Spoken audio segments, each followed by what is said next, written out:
خالد احمد ایک صحافی ہے مشہور، اب تو پتہ نہیں بڈھا ہو گیا ہوگا، یہ تو میں 68 کی بات بتا رہا ہوں، 68 اخبار جہاں میں اس نے 6 قسطوں میں امام رضا کے روضے کا حال لکھا۔ میرے پاس وہ قسطیں ہیں اور میں نے ایک صاحب کو دی تھی، انہوں نے اس کو کتابی شکل میں بھی چھاپ دیا، اور وہ کتاب جو انہوں نے لکھی زہیر صاحب نے، تحصیلدار تھے وہ پہرسر کے رضویہ میں رہتے تھے، ان کے پوتے ہیں اب حسنی صاحب جو رضویہ میں خارن عباس کے سیکریٹری، تو وہ کتاب لکھ رہے تھے کہ جس کو دیکھو لکھتا ہے امام رضا کے ایک ہی بیٹے تھے، انہوں نے ثابت کیا ہے امام کے 5 بیٹے تھے، اس لیے کہ وہ خود رضوی تھے۔ اگر آپ ایک بیٹا ثابت کریں گے امام محمد تقی علیہ السلام، تو پھر نسل رضوی کس سے چلی؟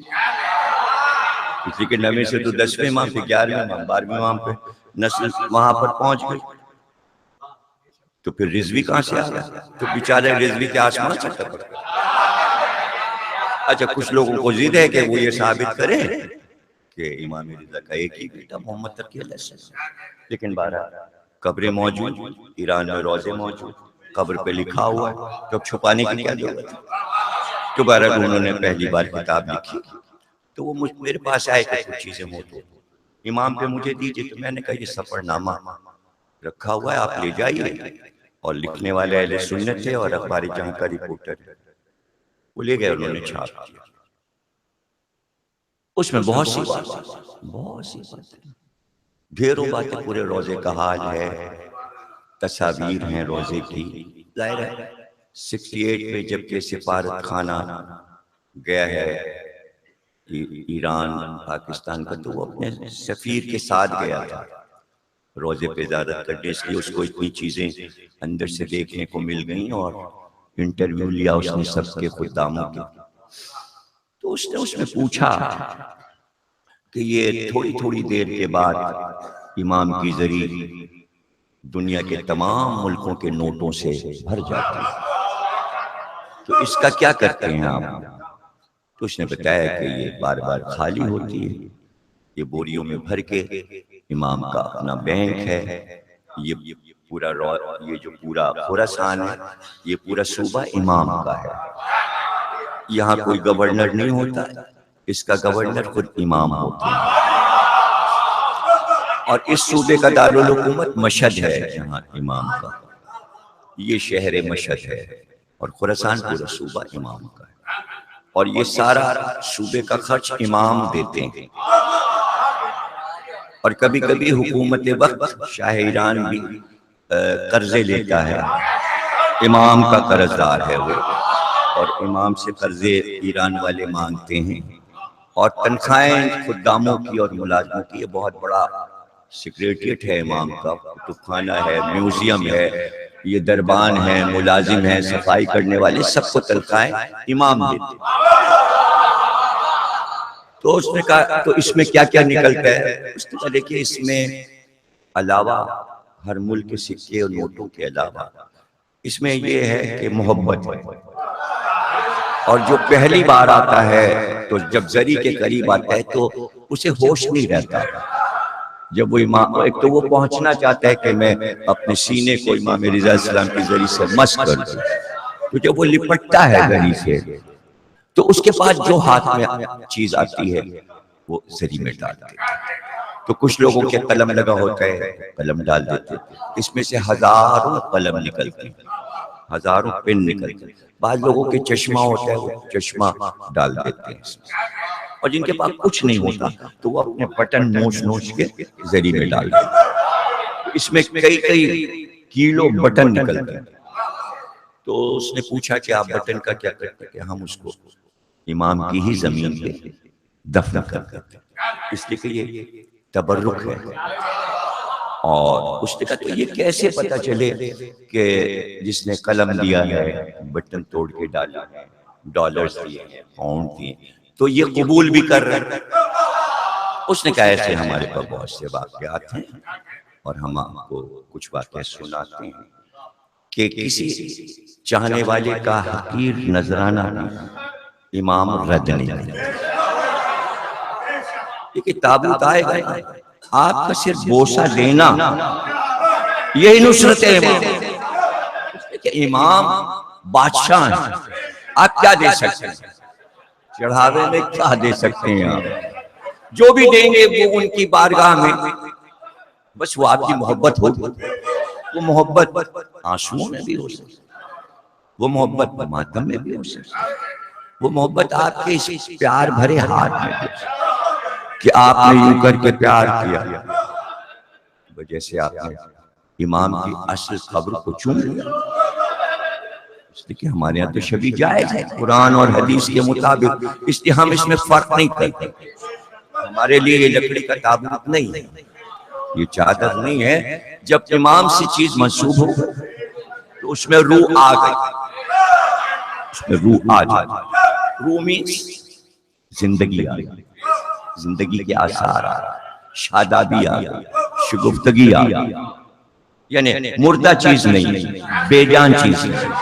تو اس نے کہا کہ ایسا ہوا کہ لوگ صرف یہ نہیں کہ زری میں ڈالتے ہیں بلکہ گاؤں دیہاتوں سے لوگ چل کے آتے ہیں، تو اپنے خود ہی وہ دل سے آتے ہیں. ہمارے یہاں ایک پورا ڈپارٹمنٹ ہے جہاں پر آڈٹ ہوتا ہے، یعنی خرچے کا جو رجسٹر ہے سال میں ایک بار اس کو آڈٹ کیا جاتا ہے. خرچہ کتنا ہوا، آمد کتنی ہوئی، خرچ کتنا ہوا، اور اس کو شاعران دیکھتے ہیں اور وہ رپورٹ شاہ کے پاس جاتی ہے کہ روزے پہ اس سال میں کتنا بجٹ بنا.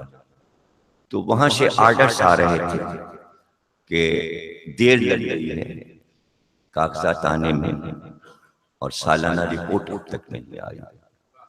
تو اس زمانے میں یہاں پر یہ قاعدہ تھا کہ کوئی آیا اور اس اپنے گھر کی کوئی چیز لایا اور دیکھا، ہم اسے امام کے میوزیم میں سجا دیتے.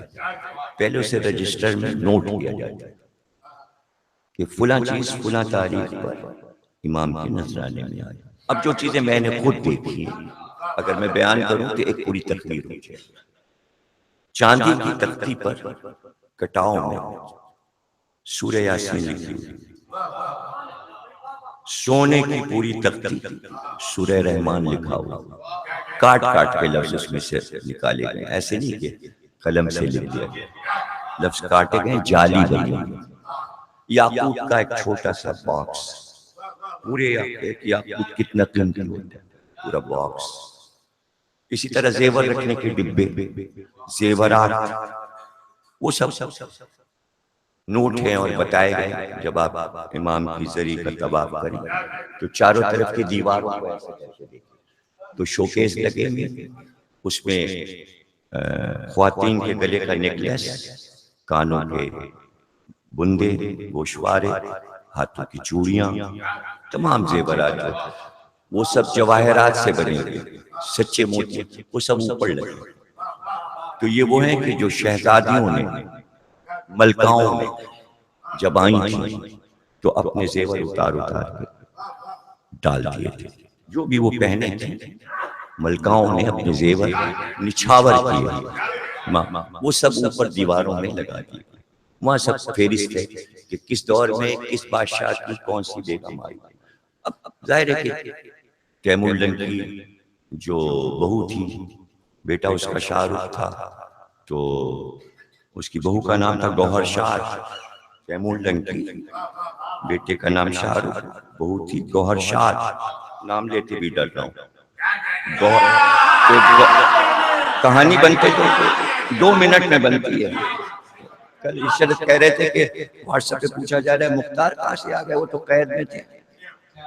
ابھی بتایا کہ قید سے لایا گیا، زنجیروں میں بندھے ہوئے لایا گیا. تو جہالتوں کی انتہا. تو گوہر شاد جب آئی تو اس نے ایک مسجد بنوائی. وہ ایسی خوبصورت مسجد روضے میں بنی جو مسجد گوہر شاد کہلاتی ہے، جس میں زیارت کے بعد لوگ جا کے نماز پڑھتے ہیں. صرف اس کے نقش ایسے ہیں کہ صدیوں کے بعد بھی گوہر شاد کی مسجد کا حسن ختم نہیں ہوا. تو جس کے پاس جو ہے وہ امام کو نچھاور کر رہا ہے، فدا کر رہا ہے، دے رہا ہے.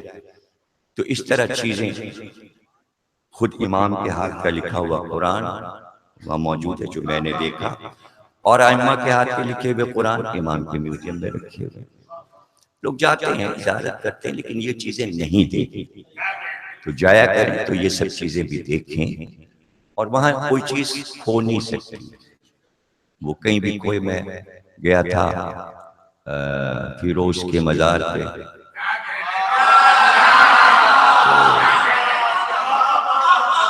چشمہ میرا جو تھا وہ ٹیکسی میں رہ گیا،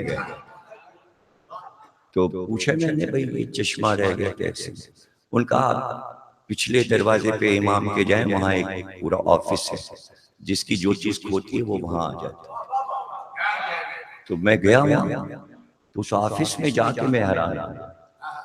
آپ یقین کیجئے کہ یہ جتنا بڑا حال ہے، اتنی بڑے میزیں لگی اور کئی لاکھ چشمے، کچھ کور کے ساتھ، کچھ ایسے سستے چشمے، دھوپ کے، اس کے نظر کے چشمے رکھے ہوئے تھے، اور ان کے اوپر کارڈ لگے ہوئے تھے، فلاں تاریخ کو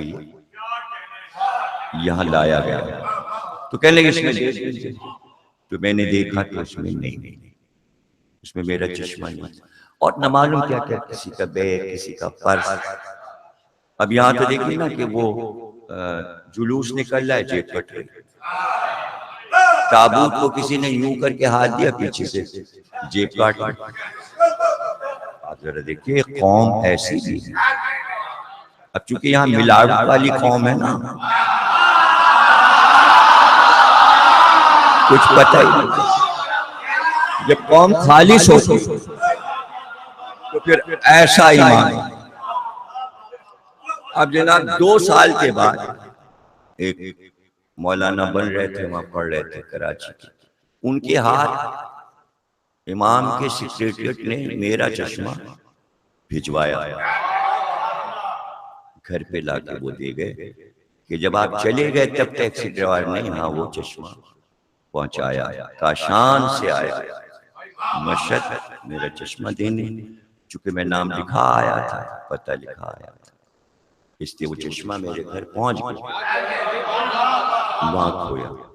تو کہنے کا مطلب یہ کہ امام کا ایک نظام، اسی کو تو بادشاہی کہتے ہیں۔ حکومت کسے کہتے ہیں؟ حکومت کس چیز کا؟ حکومت نام ہے ایمانداری کا، حکومت نام ہے انسانوں کو سکون دینے کا، ذہنی سکون دینے کا۔ تو اب وہ کہتا ہے کہ ایک بوڑھی آئی ہمارے آفس میں، اور مٹی کے تیل کا ایک چھوٹا سا لیمپ، شیشے کا اتنا بڑا، جو مٹی کے تیل سے بتی سے جلتا تھا، وہ لے کے آئی اور آ کے کہنے لگی یہ میری طرف سے تحفہ امام رضا کو دے دو۔ تو کہنے جتنے آفس میں لوگ تھے خوب زور سے ٹھٹا لگا کے ہنسے، اور ہنس کے کہنے لگے یہ تیرا لیمپ لے کے کیا کریں گے امام مٹی کے؟ ارے وہاں اتنے جھاڑ فانوس لگے ہیں، ہزاروں کروڑوں روپے کا تو بجلی کا جو ہے بل ہوتا ہے ہمارا، کیسے قمقمے لگے، تو یہ مٹی کے تیل کا لیمپ امام لے کے کیا کریں گے؟ اس نے کہا بس کہہ دینا کہ میں دے گئی ہوں، امام سے کہہ دینا بس جو میرے پاس تھا میں تحفہ دے گا۔ اب بات کس موضوع پہ ہو رہی ہے؟ قبولیت پر۔ چھوٹی چیز بڑی چیز قبولیت پہ بات ہو رہی ہے، جو اتنی دیر سے تمید ہو رہی ہے۔ وہ کہتے ہیں کہ وہ دے کر گئی مٹی کے تیل کا لیمپ، اس میں تیل بھی بھرا ہوا تھا اور بتی لگی ہوئی، اور بار بار شاعران کا ٹیلی فون آ رہا تھا، اب تک کاغذات نہیں پہنچے، آڈٹ کے کاغذات نہیں پہنچے، اور وہ رات ہماری قیمتی تھی، اس لیے کہ وہ آخری رات تھی جب ہمیں کاغذات میں فائنل کرنا، اور ایک دم پورے ایران کی لائٹ چلی گئی، پتہ چلا صوبے کی نہیں ایران کی لائٹ چلی گئی، اور اب آتی ہے نہ تب آتی ہے، اور صبح حساب دینا ہے۔ اب ہم لوگوں کو سمجھ میں نہیں آئے کیا کریں، وہی بوڑھی کا لیمپ جلا کر ہم لوگوں نے رات بھر کام کیا ہے۔